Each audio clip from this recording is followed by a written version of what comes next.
Doctor slum episode 4। Episode के starting में हम हानियुल के बचपन को देखते हैं। यहाँ पे वो अपना क्लास एंड करने के बाद अपने फ्रेंड्स के साथ बाहर आती है, जहाँ पे इसके फ्रेंड्स आपस में बात कर रहे होते हैं कि उन्हें कौन सा गेम खेलना चाहिए। ये लोग डिसाइड कर रहे होते हैं। तभी हानियुल इसे कहती है कि नहीं, हमें ऐसा नहीं करना चाहिए। तुम सब मैथ के बारे में भूल गए। वैसे तुम बताओ कि 20 में से अगर 70 माइनस करते हैं तो कितना आएगा। हानियुल जैसे ही ये बातें कहती है, उसके फ्रेंड उससे छोड़ देते हैं और वहाँ से चले जाते हैं। और इस तरीके से हानियुल कभी भी अपना फ्रेंड नहीं बना पाती है।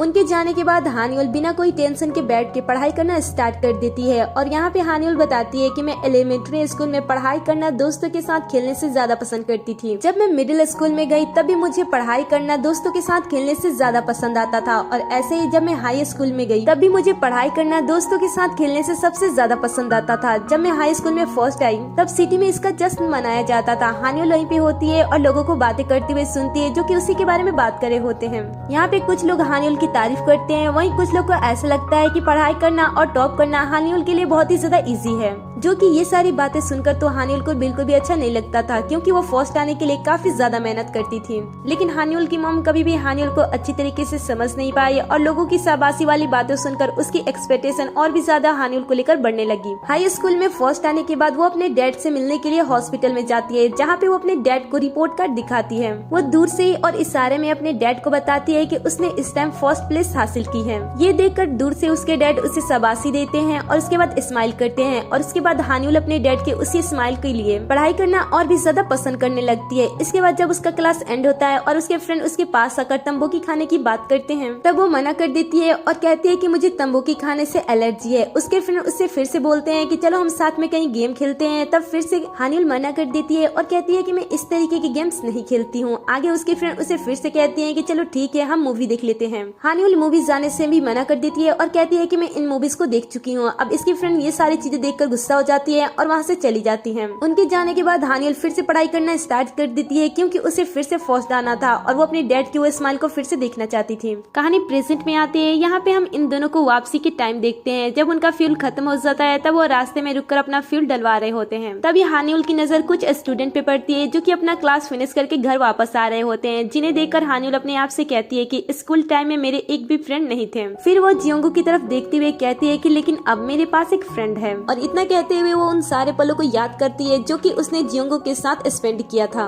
वो एक साथ तंबाकू खाना, एक साथ गेम खेलना और एक साथ मस्ती करना, वो उन सारे पलों को याद करती है।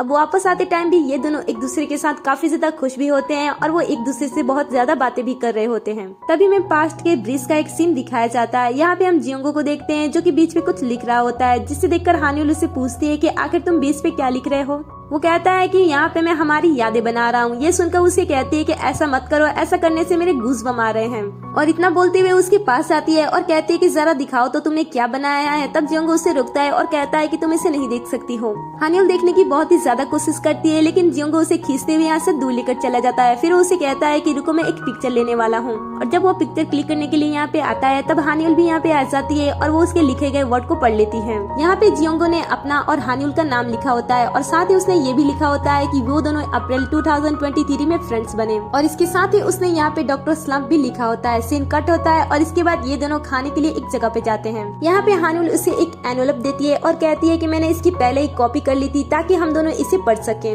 वो कहता है कि हमने अपने केस को लेकर काफी ज्यादा ट्राई किया था, लेकिन हमें कुछ भी पता नहीं चला था, पर तुम्हें ये सारी चीजें कैसे मिल गई। हानियुल उसे कहती है कि तुम्हें पता है ना कि मुझे पढ़ना और किसी चीज को ढूंढना ये मेरी हॉबी है। वो कहता है कि हाँ, इसमें कोई शक की बात नहीं है। वैसे तुम्हें देखकर लगता है कि तुम्हें नींद आ रही है। ये सुनकर वो उसे कहती है कि मैं तुम्हारी वजह से और तुम्हारे केस की वजह से पिछले 3 रातों से अच्छी तरीके से सो नहीं पाई हूँ। ये सुनकर वो शॉक्ड हो जाता है और कहता है कि क्या तुम सच बोल रही हो। तब वो कहती है कि हाँ, मैं सच बोल रही हूँ। अब ये सारी चीजें सुनकर वो उसे थैंक्स बोलता है। तभी हानियुल का मोबाइल वाइब्रेट करता है। जब वो ओपन करके देखती है तब वो देखती है कि उसका चार्ज अब खत्म हो चुका है। जियोंगू भी इसके फोन को देख लेता है और कहता है कि लाओ तुम अपना फोन मुझे दे दो, मैं आंटी से जाकर पूछता हूँ कि उनके पास इसका चार्जर है कि नहीं। अब इसके बाद जियोंगू उस लेडी के पास जाता है। लेडी उसे यहाँ पे देखकर पूछती है कि तुम यहाँ पे क्या कर रहे हो। तब जियोंगू उससे कहता है कि सॉरी, मुझे माफ कीजिएगा, क्या आपके आपके पास इस फोन का चार्जर है? वो कहती है कि नहीं मेरे पास नहीं है। ये सुनकर जियोंगो वापस आ जाता है। जब वो वापस आता है तब वो देखता है कि हानियुल सो चुकी है और वो बहुत ही गहरी नींद में है। अब उसको सोता हुआ देख इसे समझ में नहीं आता है कि उसे इस टाइम क्या करना चाहिए। तभी वो वहाँ पे लेडी भी खाना लेकर आ जाती है और वो उसे देखकर पूछती है कि आखिर वो ऐसे कैसे सो गई। जियोंगो उससे कहता है कि चलिए हम बाहर चल के बात करते हैं, इस समय उसे सोने दीजिए। बाहर आने के बाद वो लेडी उसे पूछती है कि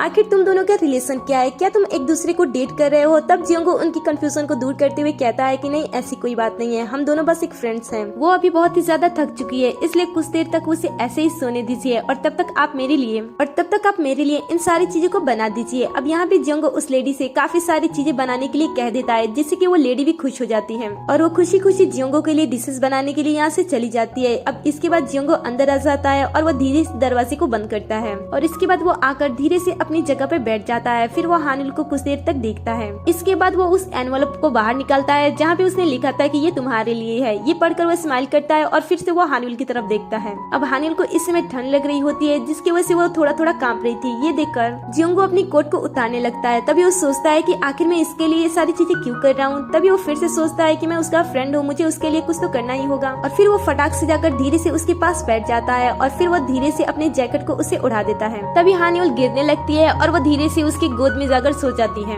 अब जियोंगो भी कुछ नहीं कह पाता है क्योंकि वो काफी ज्यादा थक चुकी थी और उसे वो जगाना नहीं चाहता था, इसलिए वो उसे फिर से कवर कर देता है। कुछ टाइम बाद यहाँ पे काफी सारे लोग आ जाते हैं जो कि खाना खा रहे होते हैं और अंदर ये दोनों इस समय तक सो रहे होते हैं और तभी बाहर के शोर शराबे से इन दोनों की आंखें अचानक से खुल जाती है। यहाँ पे हानियुल कहती है कि क्या मैं सो गई थी? जियोंगो कहता है कि आखिर मैं कैसे सो गया था? तभी वो लेडी कमरे में आती है और कहती है कि फाइनली तुम दोनों जग गए, तुमने जो कहा था वो बन चुका है, रुको मैं वो सारी चीजें लेकर आती हूँ। अब नेक्स्ट सीन में हम इन दोनों को बाहर देखते हैं। यहाँ पे जियोंगो किसी से बात कर रहा होता है और किसी को थैंक्स बोल रहा होता है। दूर से खड़ी हानियुल इसकी बातें सुन रही होती है। जब वो फोन को कट कर देता है तब वो उसके पास जाती है और पूछती है कि क्या हुआ। वो कहता है कि कुछ नहीं, बस मेरा क्लिनिक अब सोल्ड आउट हो जाएगा, चलो अब सारी चीजें धीरे धीरे ठीक हो जाएंगी, चलो अब हमें चलना होगा। तब वो उसका हाथ पकड़ लेती है और कहती है कि सबसे पहले हमें फ्रेश हवा ले लेना चाहिए। अब इसके बाद ये दोनों फ्रेश हवा लेने के लिए बीच साइड पे आते हैं। यहाँ पे हानियुल कहती है कि क्या ये बेटर है? तब जियोंगो उसे कहता है कि ये कॉफी तो बहुत ही ज्यादा डिलीशियस है। तब हानियुल उसे कहती है कि मैं कॉफी के बारे में नहीं, तुम्हारे बारे में बात कर रही हूँ। मुझे पता है कि तुमने अपने पैसों को बचाने के लिए काफी ज्यादा मेहनत की होगी, लेकिन ये सारी चीजें तुम्हारे केस की वजह से और तुम्हारे जुर्माने की वजह से सारी चीजें तुमसे दूर जा रही हैं और अब तुम्हारा क्लिनिक भी तुमसे दूर चला गया, इसलिए मुझे ऐसा लग रहा था कि तुम ठीक नहीं हो। ये सुनकर जियोंगो उसे कहता है कि मैं अगर इस समय कहूँ कि मैं खुश हूँ तो ये झूठ होगा, लेकिन मैं हमेशा सोचता हूँ कि जो भी इस समय मेरे पास बचा है वो मुझे राहत देता है और वैसे भी मेरी वजह से कुछ लोगों की जिंदगी बर्बाद हो गई है, इसलिए मैं खुश हूँ कि मेरे पैसों से उनकी परिस्थिति हो रही है जिसके वो हकदार है। मैं चाहता हूँ कि वो चीजें इन्हें मिले और बस मैं यही चाहता हूँ। अब ये सीन यहीं पे कट हो जाता है और उसके बाद हम घर पे हानियुल की मॉम को देखते हैं जो कि खाना बनाने की तैयारी कर रही होती हैं। तभी उनका बेटा उनके पास आता है और कार की के बारे में पूछता है। वो पूछता है कि मॉम क्या आप बता सकते हो कि हानियुल की कार की कहाँ पे है? तब उसकी मॉम उसे बताती है कि तुम्हें किस लिए चाहिए। वो कहता है कि मुझे अपने क्रश के सामने शो ऑफ करना है, इसलिए मुझे अपनी बहन की कार चाहिए। ये सुनकर वो मुस्कुराती है और कहती है तुम्हारी बहन शौक तो गई है सनराइज देखने के लिए। वो कहती है कि उसने कहा है कि वो बाहर अपने फ्रेंड के साथ हैंग आउट करने वाली है। ये सुनकर वो कहता है कि बहन तो बहुत ही ज्यादा बदल गई है, मुझे उसके लिए बहुत ही ज्यादा खुशी हो रही है। आगे वो पूछता है कि आखिर वो किसके साथ गई है? तब उसकी मॉम उसे बताती है कि वो अपने फ्रेंड के साथ ही गई है। तभी दरवाजे पे नॉक होती है और जब वो जाकर दरवाजे को ओपन करता है तब वो देखता है कि यहाँ तो हानियुल की फ्रेंड लेयू है। वो जैसे ही अंदर आती है पहले तो वो उसका मजाक उड़ाती है और फिर वो हानियुल के बारे में उससे पूछती है। तब वो बताते हैं कि वो तो घर पे नहीं है, वो तो तुम्हारे साथ हैंग आउट करने के लिए गई थी। वो कहती है कि नहीं ऐसी तो कोई बात नहीं है, मैं उससे मिलने के लिए यहाँ पे घर पे आई थी, लेकिन वो तो यहाँ पे घर पे नहीं है। अब ये सारी बातें सुनकर उसकी मॉम शॉक्ड हो जाती है और चिल्लाते हुए नीचे आती है। उन्हें ऐसा लगता है कि शायद उनकी बेटी को कुछ हो गया है, इसलिए वो चीखते हुए रोते हुए नीचे आती है और कहती है कि वो डिप्रेशन में जा चुकी है, पता नहीं उसके साथ क्या हो जाएगा, कहीं वो वहाँ के समुद्र में जाकर कूद तो नहीं गई होगी, मुझे उसके लिए बहुत ही ज्यादा फिक्र हो रही है। अब इतना कहते हुए वो अपनी बेटी को ढूंढने के लिए आगे जा रही होती है। ये दोनों उन्हें संभाल रहे होते हैं। तभी सामने से हानियुल की कार आकर रुकती है जिसमें से हानियुल के साथ साथ जियोंगो भी बाहर निकलता है। वो उसे देखकर सरप्राइज होते हैं और सोचते हैं कि ये इसी के साथ घूमने के लिए गई थी।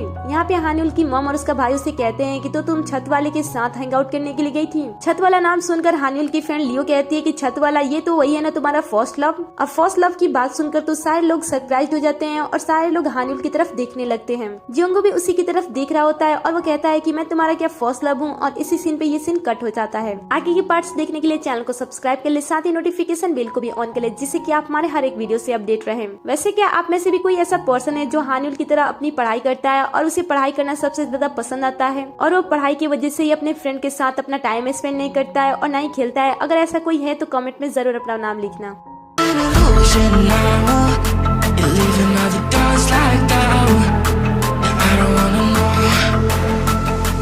I don't wanna know.